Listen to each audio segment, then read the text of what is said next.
Imagine you're 3,800 meters below the surface of the North Atlantic, in complete darkness, in water just 2 degrees above freezing.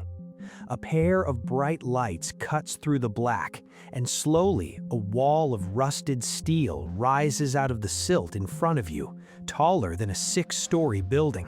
This is the Titanic. It has been sitting here since 1912.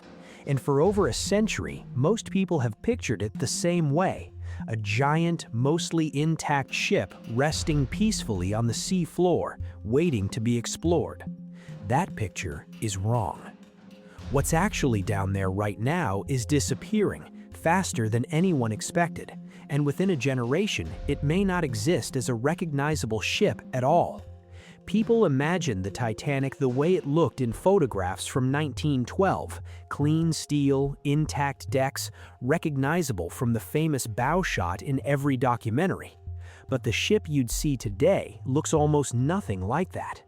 To understand why, we need to go down there ourselves, piece by piece, and see exactly what 110 years underwater actually does to 50,000 tons of iron and steel. The wreck sits at a depth of roughly 3,800 meters. That's deep enough that sunlight has never reached it, not once since the ship settled on the bottom. The pressure down there is immense, equivalent to dozens of cars stacked on every square inch of the hull. Most people assume this crushing pressure is what's slowly destroying the ship. It isn't. Steel and iron, like most solid materials, don't get crushed by water pressure the way a soda can gets crushed underfoot. The real threat to the Titanic isn't physics, it's biology. To understand what's actually consuming this ship, we need to talk about something almost nobody knew existed when the Titanic was first discovered in 1985. When explorers first found the wreck, they noticed strange orange formations hanging off the hull like icicles, dripping down the rusted steel in long, fragile strands. For years, people assumed this was simply rust. It isn't. These structures are called rusticles, and they aren't a mineral process at all. They're alive. A specific species of bacteria, later named Halomonas titanici, colonized the ship's iron hull and began feeding directly on the metal, excreting rust as a byproduct of digestion. Every rusticle hanging off the Titanic right now is in a very real sense a living colony, slowly eating a famous shipwreck one molecule of iron at a time. This is where most assumptions about shipwrecks fall apart. People think a ship just sits there, slowly rusting like an old car left in a field. But an old car left in a field doesn't have a self-sustaining biological colony actively consuming its structure year after year, growing thicker, spreading further, and weakening the metal it lives on from the inside out. Scientists estimate the Titanic is currently losing hundreds of pounds of iron per day to these bacteria. Multiply that across decades, and you start to understand why parts of the ship that were fully intact only 15 years ago have now completely vanished. But bacteria alone don't explain everything happening down there. To see the rest of the story, we need to go back to the moment the ship actually hit the bottom in 1912, because what happened during the sinking still shapes what we see today. When the Titanic sank, it didn't settle onto the seafloor as one piece. The ship broke apart on the surface, the bow and stern separating violently before each section made its own separate, chaotic journey to the bottom. The bow sank in a relatively controlled descent, water filling it gradually, allowing it to settle with much of its structure intact. The stern did not get the same treatment. As it sank, trapped air pockets caused it to spiral and implode repeatedly on the way down, the pressure crushing and twisting the structure long before it ever touched the bottom. Today, the two sections rest roughly 600 meters apart on the ocean floor, and they tell completely different stories. The bow is recognizable, photogenic, the section most people picture when they think of the Titanic. The stern is a mangled, barely identifiable mass of collapsed decks and torn steel, so structurally destroyed that experts still debate exactly which parts of the original ship correspond to what you're looking at. This single detail explains something that confuses almost everyone who sees footage of the wreck for the first time: why one half of the ship looks like a ghost of its former self, and the other half looks like it was dropped into a trash compactor.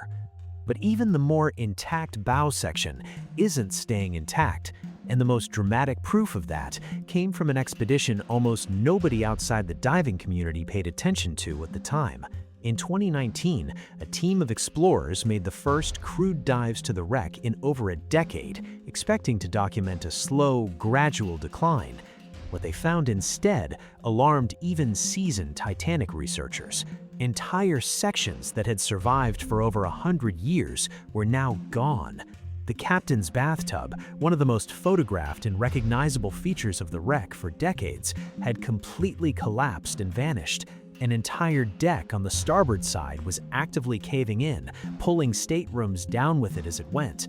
The expedition's lead historian described the deterioration in a single word: shocking. This wasn't supposed to happen this quickly. Earlier predictions from the 1990s estimated the ship had decades, maybe even a full century before serious structural collapse. Those predictions are now considered far too optimistic.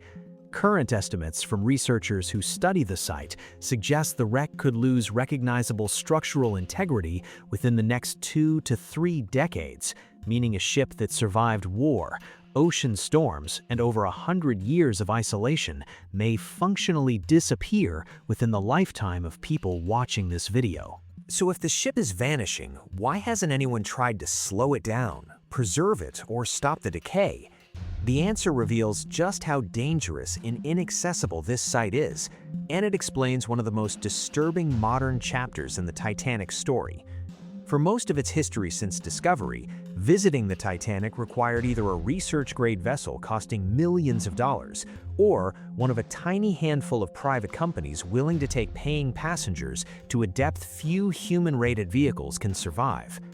One of those companies was OceanGate Expeditions, which began offering seats aboard a submersible called the Titan, charging up to $250,000 per person for the trip down. On June 18, 2023, the Titan descended toward the wreck with 5 people aboard. Less than 2 hours into the dive, contact was lost.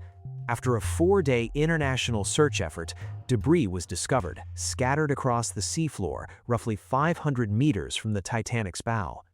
Investigators later confirmed the vessel suffered a catastrophic implosion, killing all 5 people aboard instantly. A subsequent 2-year investigation found the disaster was preventable, citing serious flaws in the submersible's design, testing, and oversight. The tragedy permanently changed how the world thinks about visiting the Titanic. Commercial dives to the Titanic stopped entirely. Today, in 2026, no company offers civilian trips to the site at any price. The only people who reach the wreck now are credentialed researchers on rare, carefully funded scientific expeditions, meaning the ship that millions of people have seen in documentaries and films will, for almost everyone alive today, only ever exist as footage. Nobody is coming to preserve it. Nobody can. So what does all of this actually mean for the Titanic's future? The ship isn't going to be raised, restored, or saved. The bacteria consuming its hull don't stop. The deep ocean currents don't stop, and the immense weight of more than a century of structural fatigue doesn't reverse itself. Researchers who have studied the site for decades now widely agree that what remains of the Titanic will eventually collapse into a low, unrecognizable mound of rusted debris in iron-rich sediment. Not destroyed in some dramatic final moment, but slowly disassembled, piece by piece, by the same forces that have already taken the captain's bathtub, sections of railing, and entire decks. The Titanic isn't resting peacefully at the bottom of the ocean.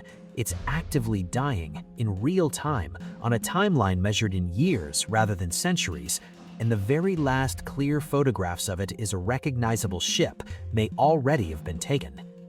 If you find stories like this fascinating, where history, physics, and biology collide thousands of meters underwater, stick around, because there's a lot more buried down there than people realize. And let me know in the comments, do you think we should be sending more expeditions to document what's left before it's gone? Or should the wreck be left alone, undisturbed, for whatever time it has remaining?